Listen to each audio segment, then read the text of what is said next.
बिस्मिल्लाहिर्रहमानिर्रहीम। अस्सलाम वालेकुम students, my name is Abdurrahman and I am teaching you biology.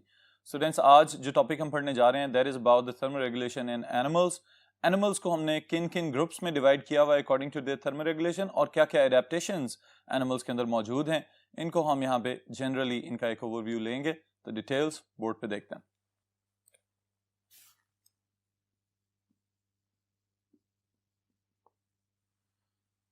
Topic है thermoregulation in animals। एनिमल्स किस तरह से अपनी बॉडी के दर्जा हरारत को बरकरार रखने की कोशिश करते हैं। बुनियादी तौर पे it is the second aspect of homeostasis, जो कि हमने आगाज में इंट्रोडक्शन में ये पढ़ा था, ऑस्मोरेगुलेशन वाला part and then the thermoregulation. तो थर्मोरेगुलेशन के अंदर सबसे पहली चीज जो है वो ये है कि एनवायरमेंटल फ्लक्चुएशंस किस तरह से मुतासिर कर रही हैं बॉडी को। तो उसके लिए स्टूडेंट्स याद रखिएगा कि हम 3 पॉइंट्स में डिवाइड कर रहे हैं थर्मोरेगुलेशन वाले पार्ट को भी। सबसे पहले heat production by the bodies, okay. फिर उसके बाद heat gain and then heat loss. Alright, अब इससे हमें यह पता चलता है कि बुनियादी तौर पे एनिमल्स की बॉडीज जो हैं उनके पास मेटाबॉलिक प्रोसेसेस के थ्रू हीट पैदा करने की सलाहियत मौजूद है। दूसरे नंबर पे यह भी पॉसिबल है कि जो हीट वो पैदा कर रहे हैं वो रेडिएशंस की फॉर्म में एमिट कर दें और बाहर चली जाएं। वो मुख्तलिफ रेडिएशंस जो हैं वो इंटरनल हीट को बाहर डिसिपेट कर दें।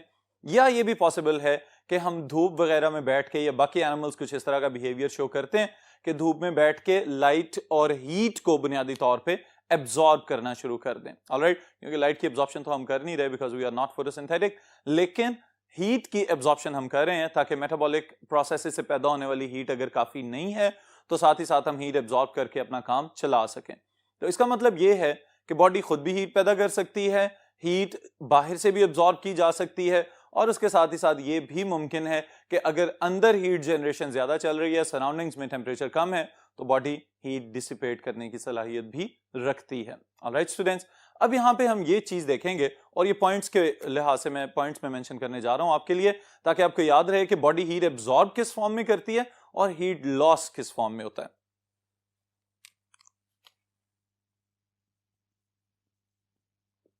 Absorption of heat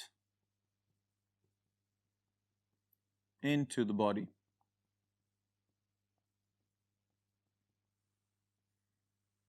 ji students, सबसे पहली चीज आया इंफ्रारेड थर्मल रेडिएशंस। ऑलराइट, फिर उसके बाद हम ये लिख सकते हैं डायरेक्ट और reflected thermal radiations।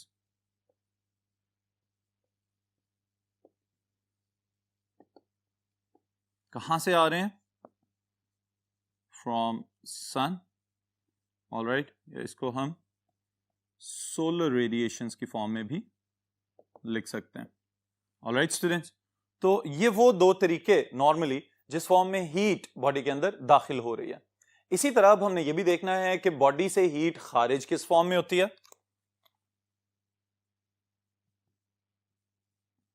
Loss of heat from body. इसमें भी सबसे पहले thermal radiations, all right, and second evaporation, all right। जी स्टूडेंट्स, अब ये जो दोनों तरीके हैं इसमें जो पहले वाली चीज है थर्मल रेडिएशन, इसका किस तरह से पता चलता है? एक हम थर्मल इमेजिंग करते हैं जिसको हम थर्मोग्राम कहते हैं। उसमें जब ह्यूमन बॉडी को देखा जाता है तो पता चलता है बहुत सारे पार्ट्स में से एक ही वक्त में हीट जो है वो डिसिपेट हो रही है, रिलीज हो रही है बॉडी में से, एनवायरनमेंट में जा रही है। इसी तरह जो दूसरा प्रोसेस हमने यहां लिखा है एवेपोरेशन, इसके लिए पर्सपिरेशन या स्वेटिंग का प्रोसेस जो है स्टूडेंट्स, इसमें क्या किया जाता है, एवेपोरेटिव कूलिंग इसको हम कहते हैं। तो इसका मतलब यह है कि जब बॉडी में हीट प्रोड्यूस हो रही है और इस चीज का खतरा है कि कहीं होम्योस्टैटिक रेंज से दर्जा हरारत बढ़ ना जाए जिस्म का, तो उस सूरत में फौरी तौर पे हीट को डिसिपेट कर दिया जाता है, स्वेट प्रोड्यूस किया जाता है, वाटर वेपर्स अपने साथ बॉडी की हीट लेके उड़ जाते हैं और बॉडी दोबारा से कूल डाउन कर ली जाती है। तो इस सूरत में भी बॉडी का टेम्परेचर कम किया जा रहा है और हीट को एनवायरनमेंट में रिलीज किया जा रहा है। ऑलराइट स्टूडेंट्स, तो ये दो तरीके आपने याद रखने हैं for the gain and loss of heat from the body. फिर इसके बाद जो दूसरी चीज है that is about the classification. Short questions के लिहाज से स्टूडेंट्स बहुत इंपॉर्टेंट है ये वाला पोर्शन आपके लिए। It is about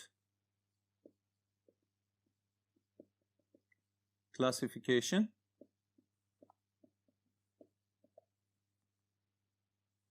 of animals according to their thermoregulation। जी स्टूडेंट्स, अब ये जो क्लासिफिकेशन हम करने लगे हैं इसमें याद रखिएगा कि हम सबसे पहले नंबर पे तमाम एनिमल्स को दो बड़े ग्रुप्स में डिवाइड कर लेते हैं। एक ग्रुप जिसका नाम है poikilotherms,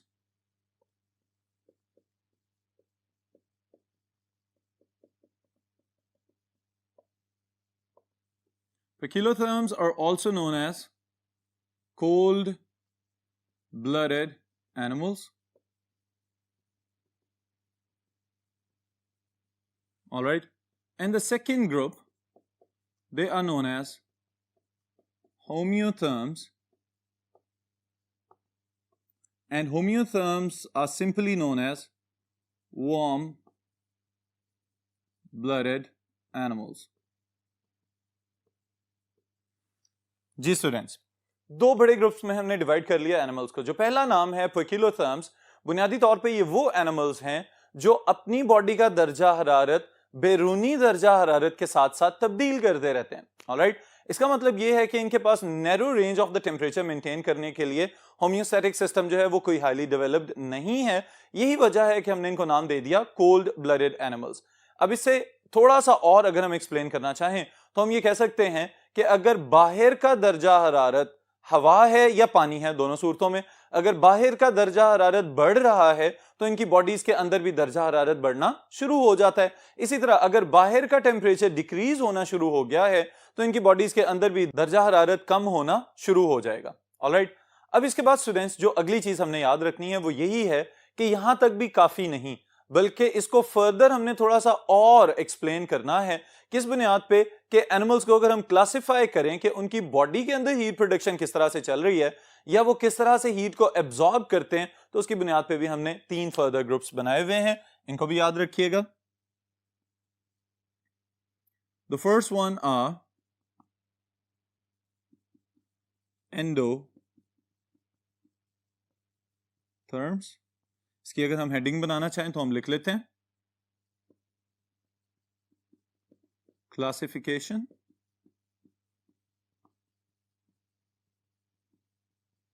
according to heat production. All right? यानी अपनी ही हरारत की पैदावार के एतबार से किन ग्रुप्स में हम डिवाइड कर रहे हैं एनिमल्स को। तो पहला ग्रुप हमने यहां पे लिखा है एंडोथर्म्स। अब एंडो इनसाइड, ऑलराइट, इसका मतलब यह है कि ये वो ग्रुप है एनिमल्स का कि जो अपना दर्जा हरारत खुद बरकरार रखने की सलाहियत रखते हैं लेकिन साथ ही साथ अपनी हीट खुद प्रोड्यूस कर सकते हैं। इनकी बॉडी के अंदर जो मेटाबॉलिक प्रोसेसेस चल रहे हैं उन मेटाबॉलिक प्रोसेसेस में as a by product heat को पैदा किया जाएगा। अब जब हरारत पैदा होगी तो उसकी वजह से जिस्म को गर्म भी रखा जाएगा और फिर उसके साथ ही साथ इनके दर्जा हरारत को मेंटेन भी किया जाएगा होम्योस्टैटिक मैकेनिज्म के थ्रू। ऑलराइट, तो इसका मतलब है ये वो ग्रुप है कि जो सराउंडिंग या एम्बिएंट टेम्परेचर जितना भी है उनका, उसके लिहाज से इनकी बॉडी के दर्जा हरारत के ऊपर कोई खातिर खा असर नहीं नजर आएगा और अपने दर्जा हरारत को बरकरार रख सकते हैं। अपनी इंटरनली हीट पैदा करने की सलाहियत इनके पास मौजूद है। ऑलराइट स्टूडेंट्स, फिर उसके बाद जो दूसरा ग्रुप आपने याद रखना है स्टूडेंट्स, दैट इज एक्टोथर्म्स। जी, एक्टोथर्म्स बाहर से हरारत को जज़ब करने वाले। ऑलराइट, अब यहां पे पहले नंबर पे तो सवाल ये पैदा होता है कि क्या ये अपनी बॉडी में खुद से हीट पैदा कर सकते हैं?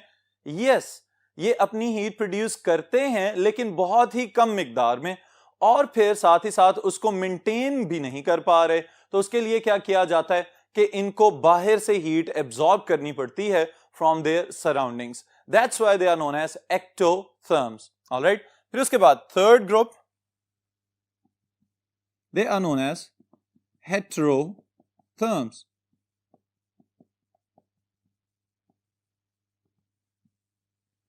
जी स्टूडेंट्स, हेट्रो डिफरेंट। अब इसको समझिएगा जरा तवज्जो के साथ। ये वो ग्रुप है एनिमल्स का जो हीट प्रोड्यूस करने की सलाहियत रखते हैं, लेकिन इनके होम्योस्टैटिक सिस्टम के पास इतने जबरदस्त आइडियल मैकेनिज्म डेवलप नहीं हो सका कि ये अगर ओवर हीट प्रोडक्शन हो गई है तो उसको डिसिपेट करें, या अगर बॉडी के अंदर टेम्परेचर कम हो रहा है तो खुद से हीट जनरेशन पे चले जाएं।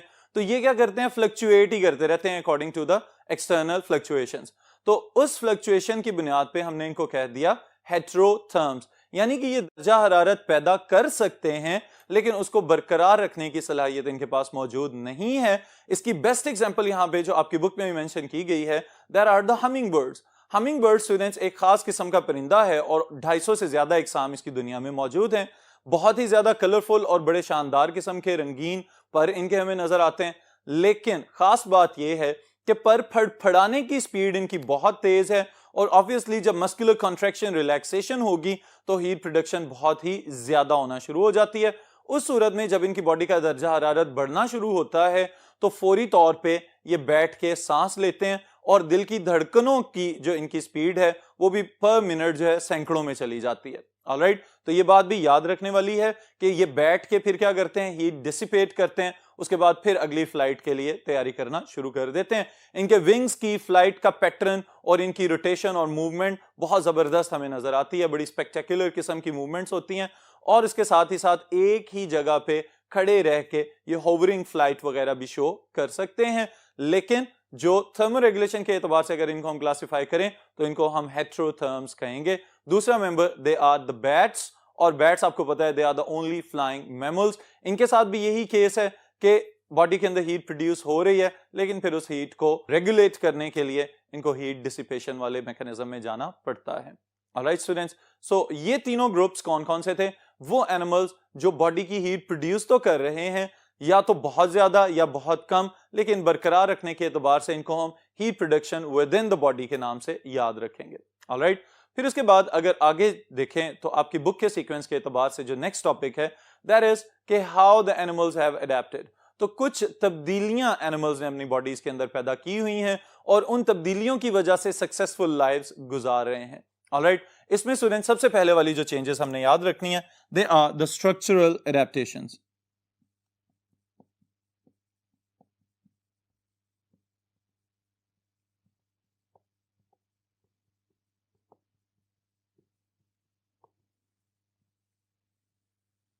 जी स्टूडेंट्स, स्ट्रक्चरल एडेप्टेशंस यानी साख्त के एतबार से कौन कौन सी खसूसियात इन एनिमल्स ने अपने अंदर डेवलप कर ली हैं। तो इसमें याद रखिएगा सबसे पहले नंबर पे स्वेट ग्लैंड्स, यानी कि स्वेट ग्लैंड्स का मौजूद होना स्ट्रक्चर्स हैं, इस वजह से इसको हम स्ट्रक्चरल एडेप्टेशन में शामिल कर रहे हैं। फिर उसके बाद पीलेज की एक टर्म आपकी किताब में इस्तेमाल हुई है, बुनियादी तौर पे this word refers to the fur or the wool. Alright, क्योंकि ये भी बाज़ औक़ात फर और वूल के अंदर वार्म एयर को कैप्चर करके रखते हैं एनिमल्स, तो ये भी स्ट्रक्चरल एडेप्टेशन कहलाएगी, यानी फर का मौजूद होना, it is the structural adaptation. Then is subdermal fatty layer, यानी कि आपकी स्किन के बिल्कुल नीचे फैट्स की एक मोटी इंसुलेशन अल्लाह ताला ने दे दी हुई है, तो ये भी स्ट्रक्चर मौजूद है, तो इस वजह से इसको हम कह रहे हैं this is the structural adaptation.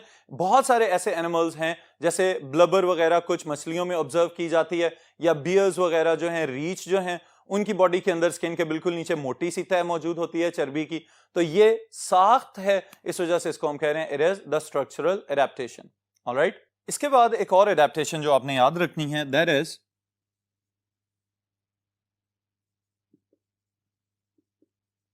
adaptation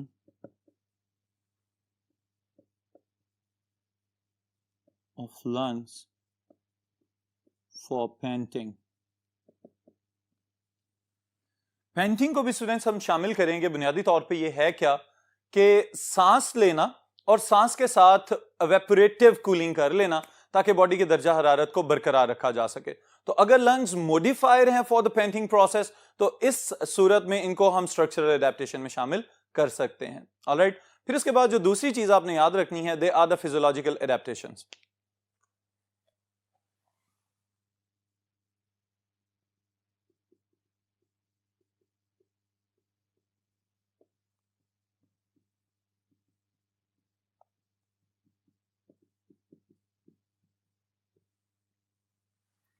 ji students, physiological adaptation से क्या मुराद है, यानी वो स्ट्रक्चर्स जो मौजूद हैं जब वो एक्टिवेट हो जाएं और काम करना शुरू कर दें। तो यहां पे काम करने के लिहाज से 3 पॉइंट्स में लिख रहा हूं, इनको जरूर याद रखिएगा। Regulating the blood flow to skin. Alright, ये कॉमन पॉइंट, और फिर अगर इसको हम डिफरेंशिएट करना चाहें,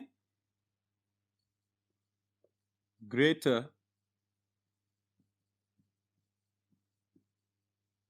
blood flow in warmth to dissipate heat, all right, and lower blood flow in cold to economize heat loss. Alright? अब ये 3 पॉइंट्स मैंने यहां पे लिखे हैं। अब इनको समझें। सबसे पहली चीज मैंने यहां पे मेंशन किया स्टूडेंट्स, वो ये है कि स्किन की तरफ ब्लड फ्लो को रेगुलेट किया जाएगा।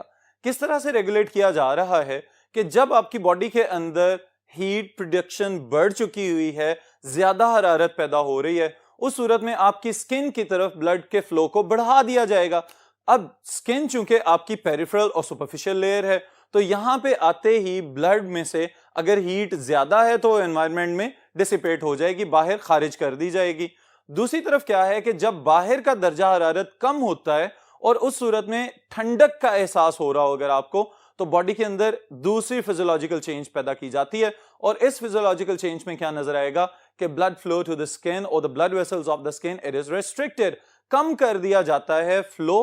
क्यों कम किया जा रहा है? ताकि बॉडी के अंदर से जो वार्म ब्लड बाहर ब्लड वेसल्स के अंदर आ रहा है सरफेस के ऊपर, जब उसके फ्लो को कम किया जाएगा तो इसका मतलब यह है कि इंटरनल हीट को बचा लिया जाएगा। तो कंजर्वेशन ऑफ टेम्परेचर के लिहाज से ये एक इंपॉर्टेंट स्ट्रेटेजी बना ली गई है। फिर इसके साथ ही साथ एक और एडेप्टेशन हम लिख लेते हैं, that is activation of sweat glands. Alright, यानी स्वेट ग्लैंड्स का मौजूद होना, that was the structural adaptation, लेकिन स्वेटिंग स्टार्ट हो जाना, पसीना आना शुरू हो जाए, तो उस सूरत में इसको हम कहेंगे इट इज नाउ फंक्शनिंग। तो फंक्शन के एतबार से इसको हम फिजियोलॉजिकल एडेप्टेशन में शामिल कर रहे हैं। फिर बर्ड्स के अंदर स्टूडेंट्स एक जबरदस्त फीचर देखा गया है, that is known as plumage fluffing. जी, प्लूमेज फ्लफिंग में हमें यह नजर आता है, खास तौर पे बर्ड्स का मैं रेफरेंस दे रहा हूं क्योंकि उसमें आप लोग हो सकता है कि फेमिलियर हों पहले से ही इस चेंज के, कि बर्ड्स बाज़-औक़ात बैठे होते हैं और बैठे बैठे अपने परों को फुला लेते हैं और उस सूरत में वो कुछ हवा को इन कर रहे होते हैं अपने फेदर्स के अंदर, ताकि परों के अंदर हवा गुजरे और उस सूरत में अगर तो उन्होंने बॉडी की हीट खारिज करनी है तो हीट खारिज हो जाए और ठंडी हवा को अंदर आने का मौका दे दिया जाए। इसी तरह बाज़-औक़ात जब बहुत ज्यादा ठंडक होती है तो बर्ड्स पर फुला के उसमें वार्म एयर को कैप्चर कर लेते हैं और वार्म एयर को कैप्चर करके अपने इर्द गिर्द एक एयर का, वार्म एयर का ब्लैंकेट बना लेते हैं, जिसकी वजह से ऊपर से अगर ठंडी हवा भी गुजर रही हो तो परों के अंदर एंटर नहीं होती। उस सूरत में परिंदे अपने आप को ठंडी हवा से बचा लेते हैं। ऑलराइट, तो ये एक इंपॉर्टेंट एडेप्टेशन हमें नजर आ रही है और it is again a physiological adaptation. फिर उसके बाद आखिरी बात हमने जो करनी है, that is about the behavioural adaptations.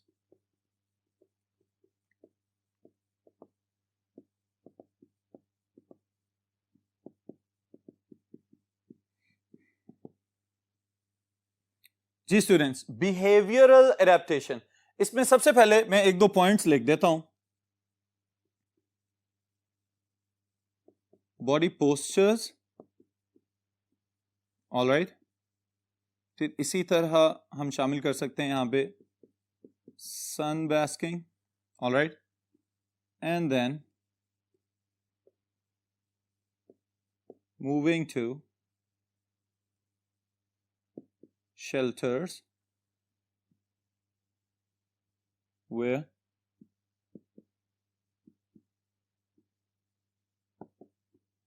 temperatures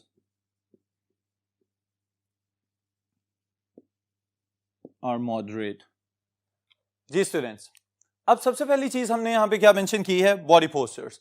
body postures के एतबार से हम खुद भी एक बिहेवियरल एडेप्टेशन शो करते हैं कि सर्दियों में खास तौर पे जो धूप में बैठने वाला अमल हमने अडेप्ट किया हुआ है, it is a behavioural adaptation, alright. Heaters के सामने बैठ जाना या सूरज के सामने बैठ जाना, अपनी डायरेक्शन ज्यादा से ज्यादा अपनी बॉडी को एक्सपोज करके रखना ताकि हम हीट को एब्जॉर्ब कर सकें, this is a behavioural adaptation.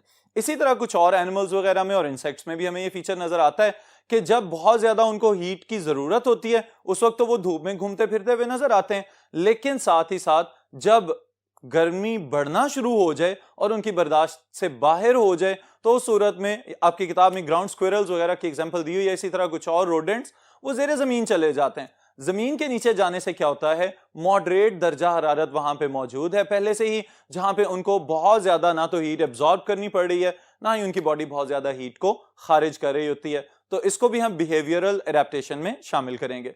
फिर इसके साथ ही साथ स्टूडेंट्स एक एंड पे चीज जो शामिल की गई है, दैट इज सन बास्किंग।